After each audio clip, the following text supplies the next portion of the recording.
விருச்சிகம் ராசி அன்பர்களுக்கு 2024 மே மாதம் நடக்கக்கூடிய குரு பயிற்சி மூலம் என்னென்ன பலன்களை கொடுப்பதற்கு குரு பகவான் தயாராகி இருக்கிறார் அப்படிங்கிறத இந்த பதிவில் பார்க்க போகிறோம்.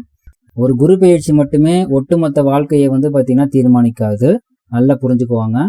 பட் எதுக்காக ராசி பலன் அப்படின்னா என்னென்ன பலன்கள் கிடைப்பதற்கு வாய்ப்புகள் இருக்குது அப்படிங்கிறதுக்காகத்தான் ராசி பலன். அந்த பலன்கள் உங்களுக்கு முழுதாக கிடைக்குமா, அது நல்லதாக இருக்கட்டும் கெட்டதாக இருக்கட்டும், நல்ல பலன்களாகவோ கெட்ட பலன்களாகவோ எந்த பலன்களாக இருந்தாலும் ராசி பலன் மூலியமாக உங்களுக்கு எதெல்லாம் கிடைக்க வாய்ப்பு இருக்கிறதோ அது கிடைக்குமா கிடைக்காதா, அது கிடைக்கிற மாதிரி பார்த்தீங்கன்னா கை நழுவி போயிருமா அல்லது சுத்தமாக கிடைக்காதா அப்படிங்கிறத யார் ஃபைனல் பண்ண போகிறாங்கன்னா உங்களுடைய சுயஜாதகம் தான்.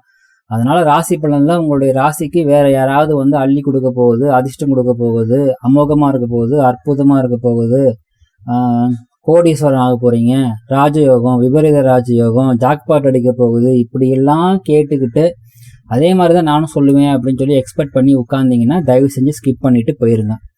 ஏன்னா இன்னைக்கு பார்த்தீங்கன்னா பெரும்பான்மையான ஜோதிட ராசி பலன்கள் பார்த்தீங்கன்னா இந்த தெலுங்கு பட சண்டை காட்சிகள் மாதிரி ரொம்ப ஓவர் பில்டப் பண்ணி தான் பதிவு பண்றாங்க. ஏன்னா அப்படி கேட்கத்தான் மக்களுக்கும் பார்த்தீங்கன்னா நிறைய பேருக்கு பிடிக்குது. சரிங்களா, அது நடக்குதோ நடக்கலையோ அது அப்புறமா தான் தெரியும். சரிங்களா, ஆனா 95% பார்த்தீங்கன்னா இந்த ஓவர் பில்டப் பலன்களால ஏமாந்து கஷ்டப்படுறவங்களுடைய எண்ணிக்கை அதிகமாகிட்டே போகுது. அதனால ராசி பலனை மட்டுமே நம்பி தயவு செஞ்சு முக்கியமான பெரிய முடிவுகளை எடுக்கவே எடுக்காதீங்க. ராசி பலன் ஒரு பேசிக்கான ஒரு சப்போர்ட். இந்த விஷயத்துக்கெல்லாம் ஓகேப்பா உனக்கு ஒரு சப்போர்ட் கிடைக்க வாய்ப்பு இருக்குது அப்படிங்கிறது மட்டும்தான். அது அப்படியே கிடைக்குமா, கிடைக்கிற மாதிரி போயிருமா அப்படிங்கிறதெல்லாம் ஜாதகம் தான் முடிவு பண்ணுங்கிறத மறந்துடவே கூடாது, ரொம்ப முக்கியம் அது. விருச்சிக ராசியை பொறுத்தளவு ராசியை பார்த்து கொண்டிருக்கக்கூடிய வகையில 7ஆம் இடத்துல அமர்கிறார். தன்னுடைய பார்வையால ராசியை பார்க்கிறார், 3ஆம் இடத்தை பார்க்கிறார், 11ஆம் இடத்தையும் பார்க்கிறார். ஸோ இதனால பார்த்தீங்கன்னா லாபஸ்தானம் வலுப்பெறுகிறது, சுபஸ்தானம் என்று சொல்லக்கூடிய திருமணஸ்தானம் வலுப்பெறுகிறது, தைரியஸ்தானம் வலுப்பெறுகிறது.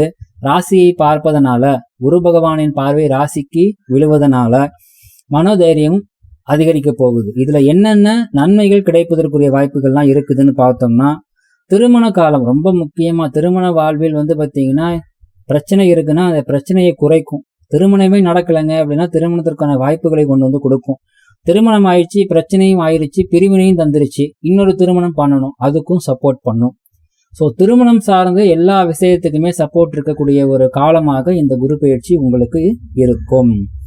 அதே சமயம் கூட்டாளி மூலம் புதிய முயற்சிகள் வெற்றிகளை படையும்.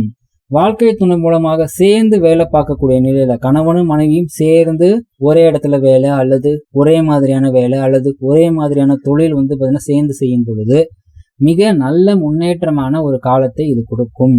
ஸோ சரியா பயன்படுத்திக்கோங்க. வெளிநாடு சென்று சம்பாதிக்கக்கூடிய வகையில நல்ல சப்போர்ட் கிடைக்கும். வெளிநாட்டில் உள்ளவர்கள் தங்களுடைய சம்பாத்தியத்தை சொந்த நாட்டில் கொண்டு தொழில் ஆரம்பிக்கவோ வீடு வாங்கவோ சொத்து வாங்கவோ சப்போர்ட் பண்ணக்கூடிய ஒரு பீரியடு.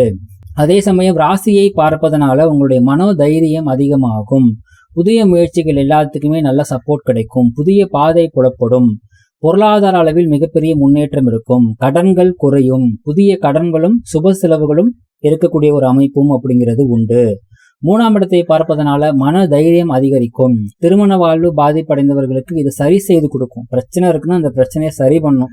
சொத்துக்கள் விற்பனை சம்பந்தமா இருக்கக்கூடிய தடை தாமதத்தை இது கிளியர் பண்ணி சொத்து பார்த்தீங்கன்னா நல்லபடியாக விற்பதற்கு இது சப்போர்ட் பண்ணும்.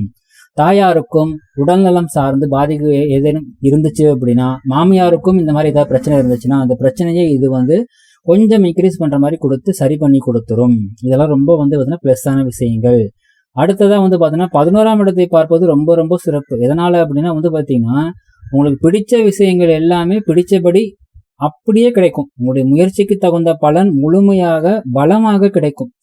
2ஆம் திருமண உறவு அப்படிங்கிறது நல்ல விதமா அமையும். அதாவது முதல் திருமணத்துல பிரச்சனை டைவர்ஸ் ஆயிடுச்சுன்னா 2ஆம் திருமணம் இந்த காலகட்டத்துல ஆல்ரெடி 7ஆம் இடத்தை குரு பகவான் பார்ப்பதனால அதுக்கு சப்போர்ட் உண்டு. அதுவும் 11ஆம் இடத்தையும் பார்ப்பதனால 2ஆம் திருமணம் சம்பந்தப்பட்ட விஷயத்துக்கு சூப்பரா சப்போர்ட் பண்ணக்கூடிய ஒரு பீரியடு.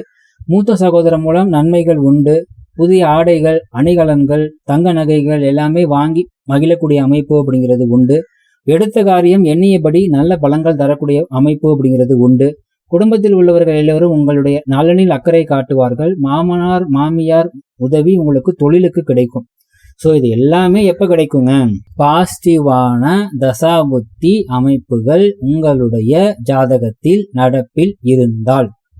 இன்கேஸ் பாசிட்டிவான தசாபுத்தி எதுவும் உங்களுக்கு நடப்பில் இல்லை, நெகட்டிவான பலன்களை தரக்கூடிய கிரகத்தினுடைய தசாபுத்தி தான் நடப்பில் இருக்குதுன்னு வைங்களேன், என்ன நடக்கும் அப்படின்னா, திருமணம் சார்ந்த விஷயத்துல எல்லாமே பிரச்சனை. ஏற்கனவே திருமணத்துக்காக தடை இருக்குன்னா அந்த தடை இன்னும் அதிகமாகும்.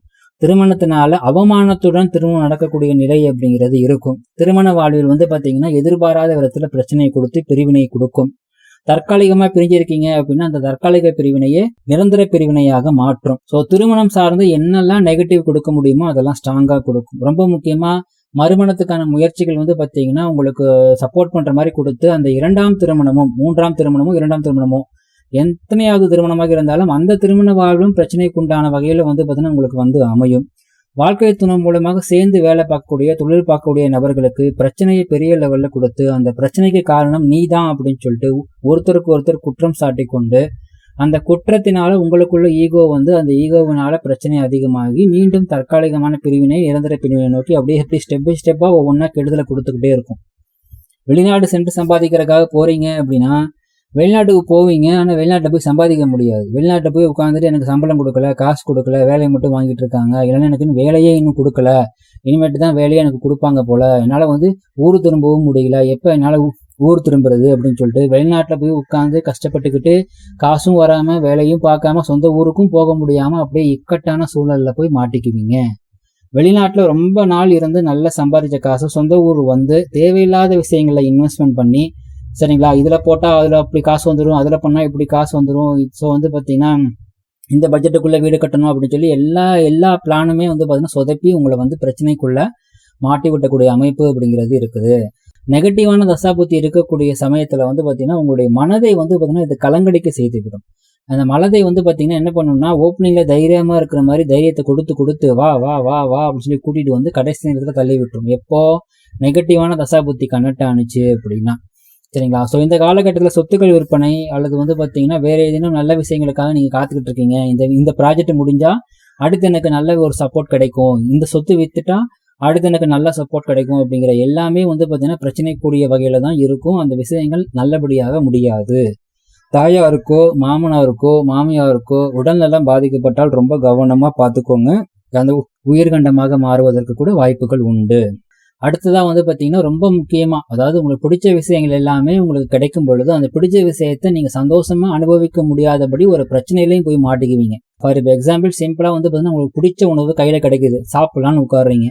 அப்போ பார்த்தீங்கன்னா உங்களை பார்த்தீங்கன்னா டார்ச்சர் பண்ணிகிட்டே இருக்காங்க. இந்த வேலை இருக்குது, அந்த வேலை இருக்குது, அதை பார்க்கணும், இதை பார்க்கணும், அது என்ன பண்ணணும், இதை பண்ணணும், நிம்மதியாக சாப்பிட விடுங்கடா அப்படின்னு சொல்லி நீங்கள் கெஞ்சுவீங்க இல்லையா?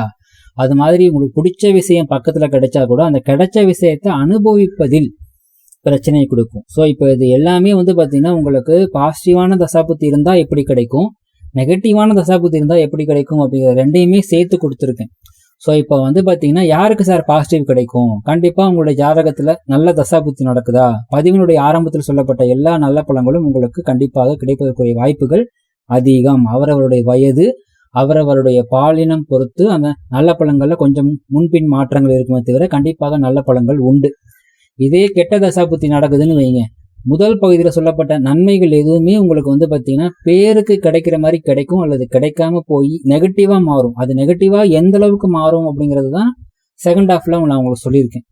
ஸோ அதனால பார்த்தீங்கன்னா இந்த ராசி அமோகமாக இருக்கும் அப்படிங்கிறது பார்த்தீங்கன்னா உங்களை ஒரு விதத்தில் உங்களுக்கு ஆறுதல் சொல்லக்கூடிய விஷயமாக இருந்தாலுமே, ஆனால் இப்பெல்லாம் ராசிக்கு ரொம்ப ஓவர் பில்டப் தரதுனால நீங்களும் அதிகமாக எதிர்பார்த்து ஏமாந்து போறீங்க. ஆனால் என்னுடைய ஆரம்ப கால பதிவுல இருந்து இப்போ வரைக்குமே நான் பார்த்தீங்கன்னா நடுநிலைமையா இந்த ராசிக்கு இப்படி இருக்குதா, உங்க ஜாதகத்துக்கு இப்படி இருந்துச்சுன்னா இப்படி கிடைக்கும், உங்க ஜாதகத்துல இந்த இடத்துல இந்த மாதிரி கிரகங்கள் இருந்துச்சுன்னா இந்த மாதிரி கிடைக்கும்னு ஒவ்வொரு முறையும் வேறு வேறு வகையில ஜாதகத்தோட கம்பேர் பண்ணி தான் நான் உங்களுக்கு ராசி பலனை கொடுத்துக்கிட்டு இருக்கேன். ஸோ பார்த்தீங்கன்னா தயவு செஞ்சு ராசி பலனை மட்டுமே கேட்டு ரொம்ப குதிக்காதீங்க, ரொம்ப பயப்படாதீங்க. சுயஜாதகம் தான் உங்களுடைய ஒட்டுமொத்த பலனுக்கு முழுமையான தீர்வு கொடுக்கும். இதில் பார்த்தீங்கன்னா விருச்சிக ராசியில பார்த்தீங்கன்னா சனி பகவான் தன்னுடைய பார்வையை செலுத்தும் பொழுது 11ஆம் இடத்துல தன்னுடைய பார்வை செலுத்தும் போது அங்கே கேது இருக்கிறதுனால ஆன்மீகம் சார்ந்த விஷயத்துக்கு இது சப்போர்ட் பண்ணும். அதே சமயம் கடன் சார்ந்த விஷயத்துக்கு இது நெகட்டிவா வேலை செய்யும். சரிங்களா. ராசியை பார்க்கும் பொழுது சனி பகவானும் ராசியை பார்ப்பதனால ஒரு பக்கம் குரு பகவானால் உங்களுக்கு பாசிட்டிவ் கிடைச்சாலும் சனி பகவானால் மன அழுத்தமும் மன கலக்கமும் அப்படிங்கிறது சேர்ந்தே இருக்கும். ஸோ இதுக்கு பார்த்தீங்கன்னா வெரி சிம்பிளஸ்ட் ரெமிடி, கோவில்களில் சென்று உளவார பணி, அதாவது கோவிலை சுத்தப்படுத்தும் பணி செய்து வருவது மிகவும் நல்லது. வாழ்த்துக்கள்.